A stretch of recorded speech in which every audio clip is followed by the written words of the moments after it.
আজকে এই ভিডিওর মাধ্যমে যে গল্পটা শোনাবো, যে ব্যক্তিকে নিয়ে গল্প, তিনি লম্বায় প্রায় 6 ফুট, গায়ের রং উজ্জ্বল কালো, চোখে চশমা, ঠোঁটে কাঁচি সিগারেট থাকতো প্রায়শই। বাঁকুড়ার ওয়েসলিয়ান মিশন কলেজ থেকে প্রথম বিভাগে আইএসসি পাশ করে এলেন কলকাতায়। প্রেসিডেন্সি কলেজে ভর্তি হলেন অঙ্ক অনার্সে। অঙ্কে ডুবে গেলেন। রসায়নশাস্ত্র, পদার্থবিদ্যাকে মনে হলো অভিনব কাব্য। কিন্তু বেশি দিন তার এই বিজ্ঞান প্রীতি টিকল না। মন গেল সাহিত্যের অলিন্দে। শুরু হলো লেখালেখি। ফল, মানিক বন্দ্যোপাধ্যায় বিএসসিতে অকৃতকার্য হলেন। দ্বিতীয়বার পরীক্ষার সিট পড়ল সিটি কলেজে। প্রশ্নপত্র পেয়ে কি যেন হয়ে গেল মানিকবাবুর। আবোল তাবোল লিখলেন, এবারেও ফেল। পরিবারের লোকজন গেলেন রেগে। এ কি হলো ছেলের? মানিকবাবুর দাদা সুধাংশু কুমার বন্দ্যোপাধ্যায় তখনকার ডাক সাইটে বিজ্ঞানী, পরে কেন্দ্রীয় সরকারের আবহাওয়া দপ্তরের কর্তারও দায়িত্ব সামলেছেন। তিনি ভাইয়ের এমন রেজাল্টের কারণ জানতে চাইলেন।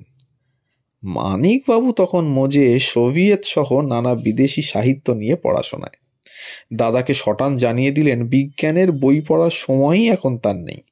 সঙ্গে জুড়ে দিলেন কি কি সাহিত্য পাঠ করেছেন তার দীর্ঘ তালিকা। 1908 সালে 19শে মে দুমকায় জন্ম মানিক বন্দ্যোপাধ্যায়ের। 16 বছর বয়সে মায়ের মৃত্যু তার জীবনকে গভীরভাবে প্রভাবিত করেছিল। জননী উপন্যাসে চিনে নেওয়া যায় সেই হারিয়ে যাওয়া মাকে।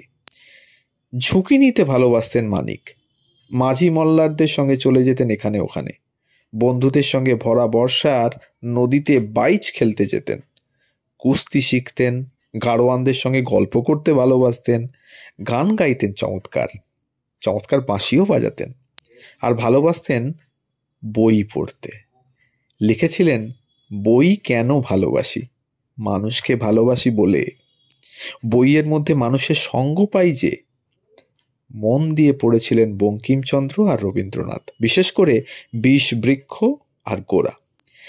একখানা বই পড়তাম আর তার ধাক্কা সামলাতে 3-4 দিন মাঠে ঘাটে, নৌকায় নৌকায়, হাট বাজারে, মেলায় ঘুরে তবে সামলে উঠতাম। তার কথায় ফুটে উঠেছে এই সমস্ত কথা। স্কুল জীবনেই কয়েকবার পড়ে ফেলেন শ্রীকান্ত। চরিত্রহীন পড়ে অভিভূত বিচলিত বোধ করেছিলেন। লিখেছেন, বোধহয় 8-10 বার বইখানা পড়েছিলাম তন্ন তন্ন করে। 1936-এ প্রকাশিত হয় পদ্মা নদীর মাঝি আর পুতুল নাচের ইতিকথা। পরিবারের সঙ্গে বিচ্ছেদের ফলে এই সময় তার খুবই অর্থাভাব চলছিল। শুধু মুড়ি খেয়েও কখনো কখনো কাটাতে হয়েছে সারাদিন। লেখার আলাদা ঘর, চেয়ার, টেবিল কিছুই ছিল না। তবু লেখালেখি চালিয়ে গেছেন কঠোর সাধনার মতো। এরকমই কিছু অজানা গল্প জানতে আমাদের এই চ্যানেল গল্প হলেও সত্যি, একে আপনাদের সাবস্ক্রাইব করতে হবে।